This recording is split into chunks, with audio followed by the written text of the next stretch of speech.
என்னதான் நம்மளோட beauty industry வந்து வைட் ஆயிட்டே இருந்தாலும் பேசிக் அதாவது மேக்கப் ஃபார் பிகினர்ஸ் அப்படின்றது வந்து இன்னுமே நிறைய கேர்ள்ஸ் வந்து யூடியூப்ல தேடுற ஒரு விஷயமா தான் இருக்கு. அந்த மாதிரி general and basic makeup for beginners அப்படின்றது தான் இந்த வீடியோல தெரிஞ்சுக்க போறோம். காலேஜ் அண்ட் ஸ்கூல் இப்போ வந்து ஸ்கூல் போற பசங்க கூட கண்டிப்பா மேக்கப் போட்டு தான் போறாங்க. அந்த மாதிரி அவங்களுக்கான சின்ன சின்ன டிப்ஸ் என்னன்னா லிப் பாம் யூஸ் பண்றது, லிப்ஸ்டிக் யூஸ் பண்றது எப்படி மேண்டிட்ரியோ அதே மாதிரி நம்ம மாய்ஸ்சரைஸ் பண்றதும் ரொம்பவே மேண்டிட்ரியான விஷயமா இருக்கு.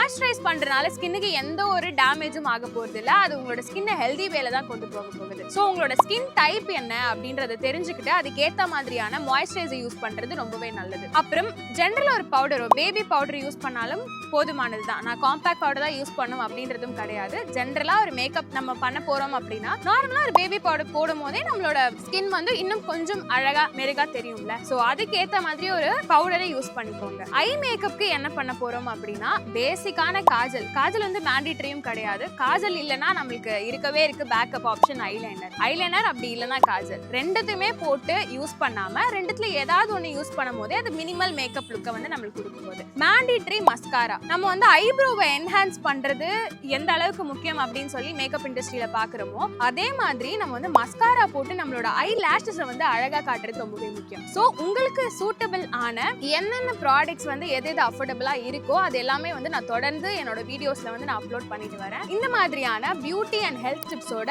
நெக்ஸ்ட் உங்களை மீட் பண்றேன். until then Ashna.